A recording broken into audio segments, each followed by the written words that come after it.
What's up, guys? So today we're going to have a little discussion about counterfeit knives versus clones. Alright, so what I have here are two different knives that both appear to be maybe Benchmade Balisongs, but they are not. So what we have here is a counterfeit Benchmade Model 49. It's not a good one because anyone who's ever even seen a picture of one would probably realize that this is not even close. However, it does have a Benchmade logo on it. All right, as you can see there.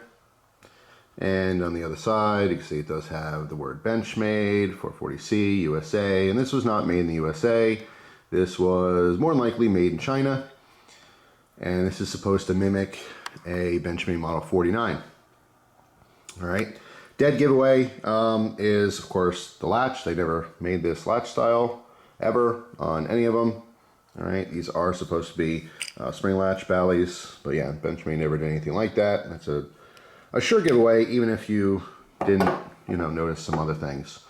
Now on the left here, we have a Benchmade Model 49, also a spring latch, and this one is not a counterfeit. This one's a clone. Now, if you look at the blade here, it is a trainer blade. Okay, there's a cutout here. So technically, this is just representing clones. It's not really a clone because Benchmade never made a trainer model of the 49. At least I'm not aware of it. Now, the Benchmade Model 49, if you don't know, has a Chris style blade. You can see the waviness of the blade. This is a Filipino knife design. And it's very cool. And it's a Benchmade model that I've always wanted and never had because they were so expensive. Both of these knives, the clone as well as the counterfeit, were sent to me by very cool viewers that know that I always wanted the 49. But to this day, I still have not had a Benchmade Model 49. The reason being is that when they first hit the market way back in the day, they were around $1,500. Maybe you can get one used for like $800 or $1,000. If you wanted one today, expect to pay anywhere from maybe $2,000 for a beat up one, all the way upwards of $3,000 or $4,000. And that's no joke. So even though it will always be on my bucket list, it doesn't have enough priority for me to make that happen. I don't think I'd ever spend that amount of money on one particular knife. If I had the opportunity to trade for it and the trade was just right, maybe just to say I had one, but there's such a small market for those types of knives. I mean, if you're a Balisong collector, even a $400 or $500 Balisong is kind of hard to continuously obtain for your collection. I mean, some people have lots and lots of money to throw at their collections, obviously, all types of collectors. But to drop anywhere from, let's say, $2,500 to $3,500 on one knife, that's a small amount of people who are collecting knives, who have a very large budget. And that is not me. So like I said, maybe one day. I've handled them before, but I never actually owned one. And if I owned one, it's not like I'd be flipping it all the time anyway. It'd probably just sit in my case. So again, I don't put a huge priority on actually trying to get one. But I thought it was super cool because a lot of people know that, and these were sent to me.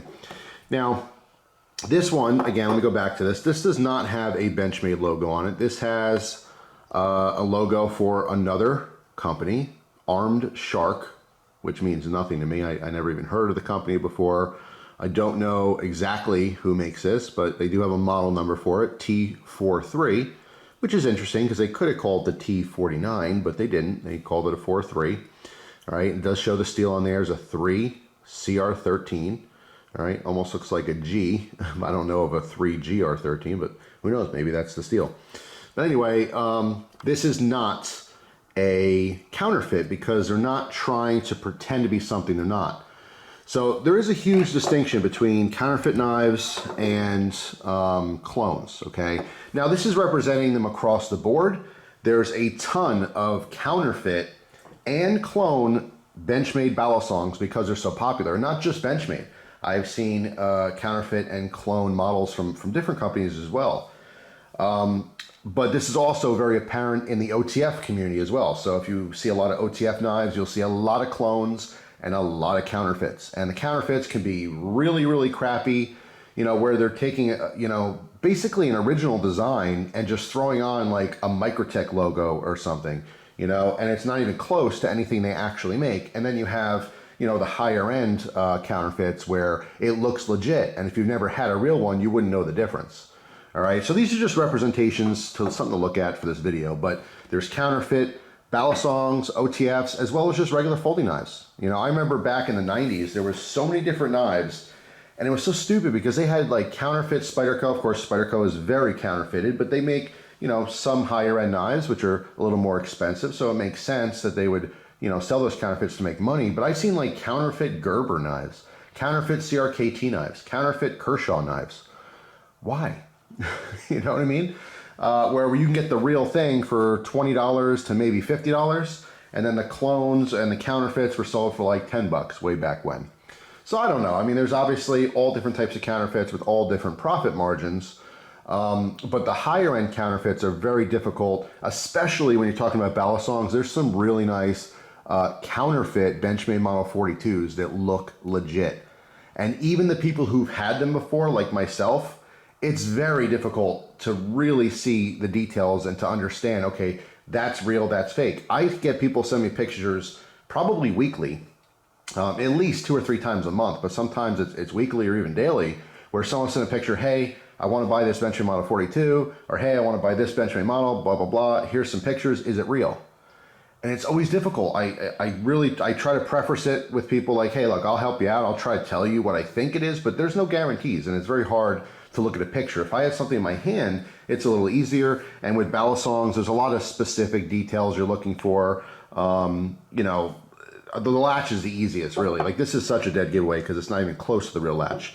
But this clone actually has a very similar latch to a real spring latch Benchmade. All right, so, you know, it gets difficult. And the same thing goes for OTFs too. You know, if you've never had the real deal and you get a counterfeit, you know, you might think, hey, it's great. And it might be great. It might actually be a decent quality knife. China is capable of making extremely high quality knives. Why they still feel it's necessary to slap a fake logo on there to sell them, I have no idea. You can come up with your own branding and they can make tons of money selling them because they are actually good quality. But I don't know. I guess it's just in their heritage to just copy everything and counterfeit everything, you know, from Coach bags for women who can't afford the real ones to, you know, fake Benchmades for a whole class of people who don't want to spend, you know, that much money on a real one or just don't have it. Now, when it comes to counterfeits and clones, I do draw a line in the sand right here. No matter what, I would never, ever condone a counterfeit anything. A knife, a purse, whatever you're talking about. You know, counterfeits are no good because they're trying to be something they're not. They have fake markings and fake logos, and that's not cool. I've never, ever, ever agreed with counterfeit knives, ever. And I've made that very clear on videos. I don't buy counterfeit knives. I've traded for a couple over the years. I want to say maybe once or twice I've bought it just to give a reference in a video, but I just don't spend money on it. I don't like supporting that at all. Now, when it comes to clones, I do have a slightly different feeling on it. There is a huge market for clones, okay? And I know some people take a moral stance on it. They say, no, that's the same thing. To me, it's not the same thing. This is not trying to be something else. It's just stealing an idea because they're unoriginal or the idea is popular. But when you really think about it, there are millions and millions and millions of knives out there. And there could be a brand new knife company, an awesome American company, and they're doing something really cool, making a really nice project and putting out really good cutlery. And they're basically making clones because there's not that many knife ideas left. It's just how it is. It's very rare these days in 2022 to see a brand new original design. Although people are doing it, there's definitely some makers out there coming out with brand new original stuff. But when you look at the masses, even regular production knives, they're copies. They're copies of something else because there's literally millions out there. And if you look at a knife and you say, no, I've never seen that before, well, you've never seen all the knives, and neither have I.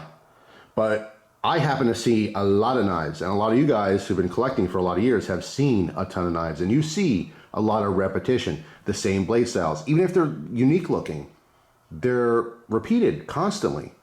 And, you know, there is such a thing as, you know, someone who's being creative and coming up with something new and not realizing that that's been done before. And that happens all the time with knives. Hey, I'm going to make this handle shape. Well, it's been done before. You know, when I broke out those old catalogs from like the 70s, late 60s and early 70s, I saw a lot of stuff that looked like it could have been, It could have been a catalog from last year, because there's so much innovation and there's so many designs out there that people don't even remember or don't know because they've never seen it before. If you just got into collecting this year and I showed you a knife from 1997 and said, hey, this just came out, you would believe it. Because none of you watching, including myself making the video, has seen all the knives. It's impossible. There's just so many out there. So when it comes to clones, not only do I not really care so much about copy designs, I mean, here's the thing, there are some clones that are similar, and then there's identical replicas that are just lower quality for a lower price.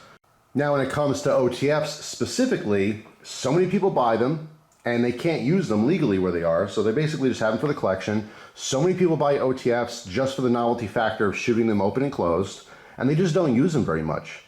So there's a huge, huge market for cheap OTFs, whether they're original designs or whether they're clones. And now, unfortunately, counterfeits as well. Now, I would completely stay away from any counterfeit, but as far as clones, I mean, Microtech is a huge company, and Microtech is very well known for their automatic knives. So they are, of course, very popular, and because they're popular, they're copied, both copies as well as counterfeits. Now, I see a lot of people get upset. They'll see these cheap OTFs and they'll be like, oh yeah, no, that's a Microtech clone. You know, I would never support that. I would never buy a Chinese knife that's trying to be, you know, the all-American awesome Microtech. If you don't know, Microtech is starting to make Chinese knives. They have collaborations with Chinese companies. That was huge, devastating news to a lot of people. Now, I like Microtech, and I'll always support Microtech because they make a fantastic product, in my opinion. However, the Microtech of today is definitely not the Microtech of 10 or 15 or 20 years ago. And a lot of people got really upset because they sold out to China. Microtech's big deal that they've always pushed is we make American products for Americans, and USA and the waving of the flag and the whole thing. Well, guess what? Now they're working with China. Why? Necessity. Just like every other company in America working with China. It's how you get by. It's how you make money. Because things made in America are extremely difficult these days and extremely expensive. We have a lack of different types of materials, especially post-pandemic, and the cost of everything is just so high. Now, I don't fault Microtech for having some Chinese-made knives. It's whatever. You know, so many companies do. I've loved Chinese-made knives for a very long time. I prefer a nice American-made product, and if it was the same price and the same quality, I would pick American-made every single time. And I know there's people out there that don't mind paying more for American-made, and that's awesome. I'm glad you support America. As an American, that's what you want to do. You want to support America. But this goes back to the, continued discussion and argument about, our hobbies are always a big focus and a priority. Like, I know people who will only buy American-made knives and only buy American-made guns, and they will share pictures of those all-American stuff on their Chinese computer, typing on their Chinese keyboard, sitting in their Chinese chair, putting on their Chinese TV. So it's just one of those things. I mean, I don't fault anyone for trying to be all American. That's awesome. Huge thumb up to you. But, I like trying knives. And if I only bought American knives, I'd be doing myself a huge injustice by not trying so many awesome pieces of cutlery all around the world. Not just Chinese. Could be French, could be Italian, Japanese made, whatever, German. There's so many awesome knives all around the world, and I don't cut someone out just because I don't like their politics. So anyway, going back to the original discussion here, counterfeits, bad. Clones, I just don't care. I don't care about clones. Realistically, if you're going to get really upset about it and be like, well, no, you can't support clones because they're stealing people's property and blah, blah, blah, and they're stealing people's ideas and taking money out of their pockets. Well, does your pocket knife have a pocket clip on it? Is it a Spyderco? Because if it's not, it's just a clone. Because Spyderco came up with a pocket clip. You know what I mean? Doesn't it sound stupid? Do you have a frame lock? Well, if it's not a Chris Reeves, it's definitely a clone because, he came up with the frame lock. There's so many designs that are borrowed, stolen, copied. People try to alter them a little bit. I remember it was a huge deal when SOG came out with their arc lock, and people were like, at least, some people in the community like, oh, that's so stupid. They're copying Benchmade. All they did was curve it, but it's the same thing. And it's all the same thing. It's going to continue to be the same thing, It just comes down to like politics, and of course people have different moral stands on things. My moral stand is counterfeits, like I said, just not even close to anything I will ever be interested in, ever. I don't want to buy fake stuff and pretend it's real, no matter what. However, clones, yeah, I see so many people, literally thousands of people, get to try cool designs that they normally cannot afford. And again, a clone is very different. And yes, I'd rather see a similar design than literally the exact copy that's made cheaper. But when it comes to like Balisongs and OTFs, so many people want them for the novelty factor. They're not carrying these and using these. They're not carrying OTFs and using them. They're just playing around their house. So for them to spend $20 to $80 for one just to play with is a lot different than them saving up and or maybe forking over $600 or $700, you know, for a good quality one that blade is never going to touch anything.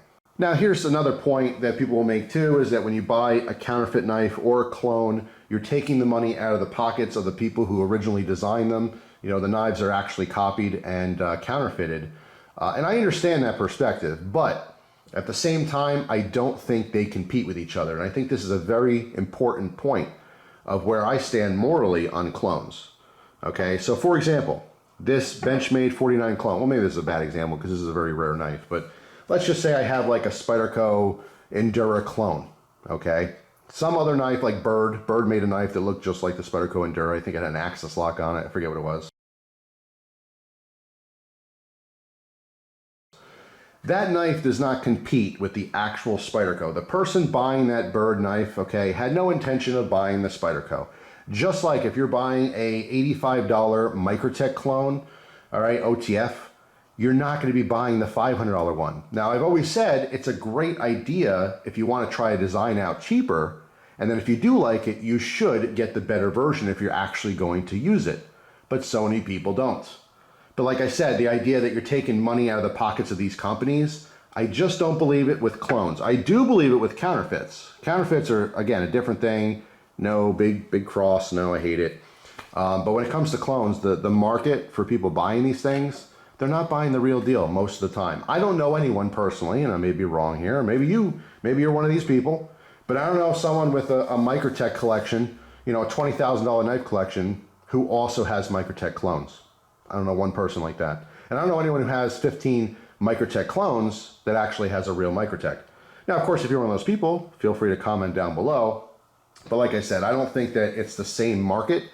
So when you say things like, hey, you're taking the money out of that person's pocket or that company's pocket, I just don't think that the person buying the clone would have bought the real deal anyway. So they're not losing money, in my opinion, personally. And I could be wrong. I've been wrong before.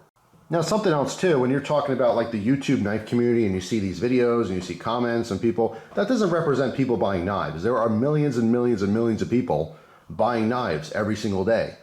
I can promise that there are thousands and thousands and thousands of clones and counterfeits bought for every one real knife, okay? Because most people don't care. Most people don't collect knives. Most people will buy a knife from a flea market, you know, or some Chinese website just because it looks cool or whatever. That's the knife community, you know. It's just they're not participating on YouTube videos and they're not hopping on the forums and talking about it because they don't collect knives. But there's way more people buying knives than people buying knives to collect them. So that's something else to understand too. There's literally millions and millions of knives out there, and not everyone who has a pocket knife is a collector. I've seen so many people just in my daily life where I'm just online at the store and some dude has like a Spyderco in his pocket or something. I'm like, oh, hey, cool, Spyderco, whatever. You know, hey, you got a Spyderco Endura, nice. And half the time they don't even know that's what it's called. They don't care. It's some dude who paints for a living, who needed a knife and went online and bought a knife that was a decent price thinking that it was decent quality, and it turned out it was because he happened to pick a nice Spyderco Endura. But it doesn't mean he's a knife collector. It doesn't mean he cares what the steel is. It doesn't mean he knows anything about it. Most people I run into who have cool knives on them, or even cheap knives, don't know anything about them. And that's the fact. It's sad because we want everyone to be knife collectors because we're knife collectors. But that's the reality of things. Now, I'll bring up something real quick because it's topical. In fact, you know what? I'm not even going to show it just because it could be controversial. So here's the thing. BladeShow is going on right now as I'm filming this. Greg Medford, who obviously owns and runs Medford Knives, right? He's at BladeShow and he has a booth there. And he was selling t-shirts that had a couple of Asian fellows on it. And it basically said, don't buy, you know, China.com or Chai.com, you know, knives, okay? Now, from his perspective, he makes knives and he has these Chinese companies making counterfeit knives. and he believes that's, you know, taking money out of his pocket for his business and his family. So he's upset by that. And, you know, Greg Medford has never been shy about how he feels. You know, he's a veteran and an all-American guy, and he constantly, you know, gives his unfiltered opinion, and it rubs some people the wrong way. So, like, I understand why he made those shirts, but in 2022, you have to be extra careful to not offend people. And the shirts were offensive. Like I said, I mean, I want to show it kind of, but I'm not even going to show it just because it could be offensive. And if you saw, you know, me looking at the shirts, yeah, it was clearly had a racist tone to it. So, I mean, it's not something that I would probably wear ever. But I understand where it's coming from. So I had very kind of mixed feelings on it. It's not cool to be racist, even a little bit. And it doesn't matter what your reasoning is. You can't be like that. You have to treat every human being the same. He's upset at a particular type of person who's ripping him off, basically. That's how he sees it. But by having a shirt like that, you're condemning an entire country with millions of people. You know what I'm saying? So, yeah, it's not cool. And, of course, a bunch of people fibbed on him and showed pictures. And the people from BladeShow who run the show had to, like, come over and, you know, reprimand him and say, I'm sorry, sir, you can't sell these racist shirts. And so, yeah, I guess he had to stop. It's one of those things where this is a person who takes it very personally when he sees counterfeit knives. He makes the knives, he sells the knives, he wants to make money, he wants to grow his business, and these counterfeits are hurting him. So he made a stand, and it didn't work out because of the approach, I think.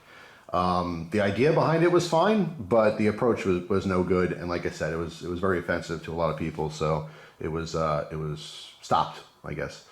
But yeah, that's the latest news from BladeShow as a filming of this video. I happen to like Medford Knives. I mean, the actual knives are very high quality. They're expensive, of course, but I do think you're getting your money's worth when you're buying some of their stuff. I have limited experience with his knives, but what I've had have been very nice. And I do watch Greg Medford. I watch his like podcast thing, and he'll post some on his channel. And he has very interesting conversations. I love the video he did. He did an interview with Ken Onion. And it was just great conversation. It's just two knife dudes, you know, talking about knives and some random stuff.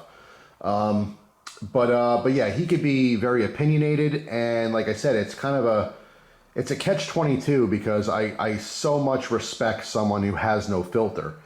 But again, in 2022, you have to have a filter. It's just, I don't know, it's bad for business. His customer base love what he has to say, but you're also pushing away a lot of potential customers because of your harsh opinions, you know, and good for him for just sticking to his guns kind of a thing, you know.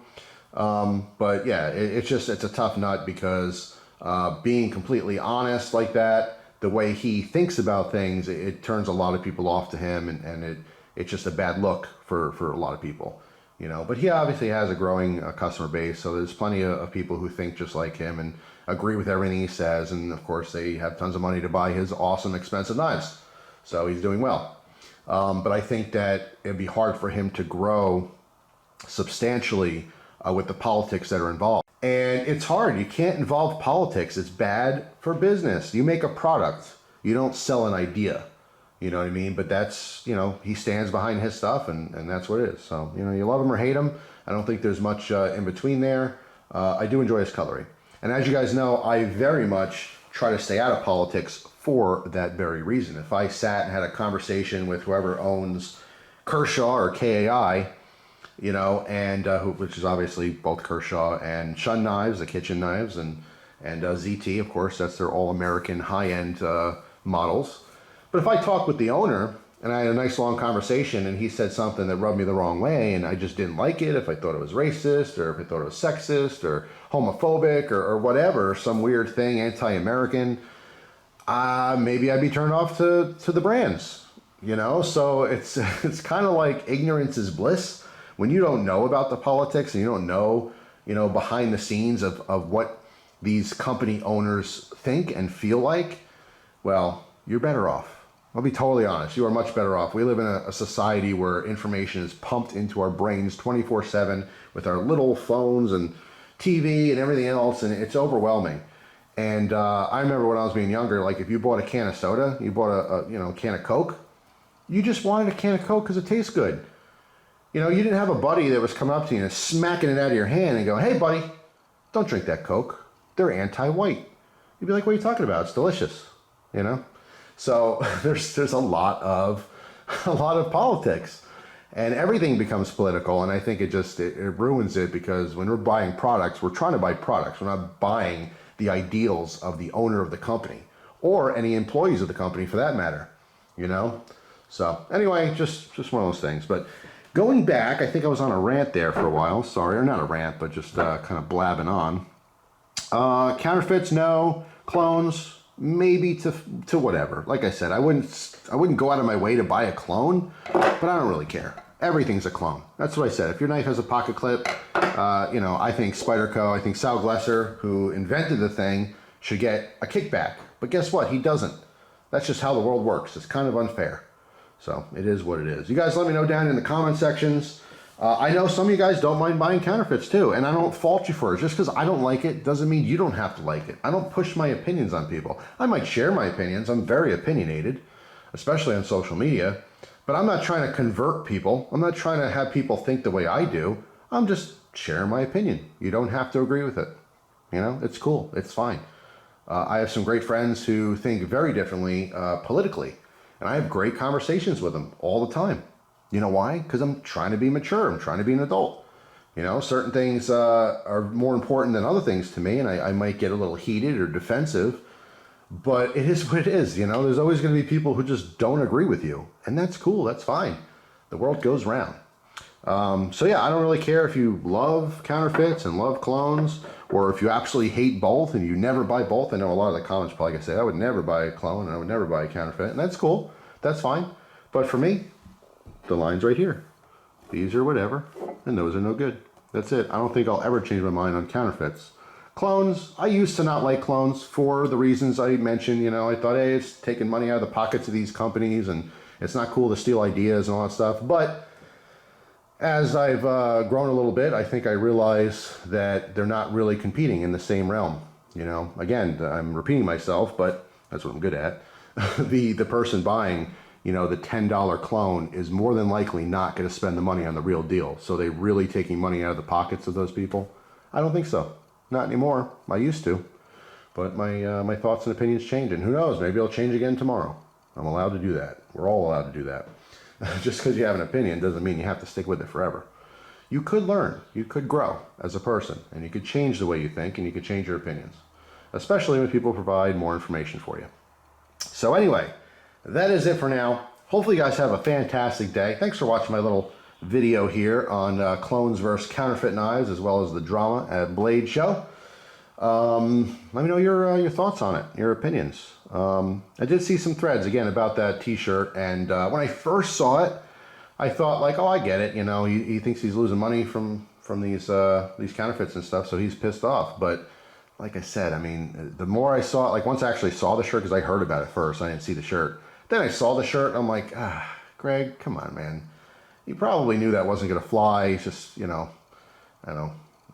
I don't think it was purposely to get attention. I don't think that I believe that he didn't realize or think, hey, this will be a problem. He just thought, hey, this is my free speech. I can do what I want and say what I want. But 2022, no excuse for any kind of racism whatsoever. Even if it's justified in your mind, it is just not cool. In 2022, we have to learn to all love each other, and you have to give everyone a fair chance. It doesn't matter the color of their skin, how old they are, if they're a man or a woman, or if they don't know if they're a man or a woman. Everyone should be treated equally. I think that's a universal thought among most people. And if you don't like someone, don't like them personally. Don't vilify an entire people based on you not liking that person, or even if you don't like 10 of the same people. It doesn't matter. That just means you don't like those 10 people.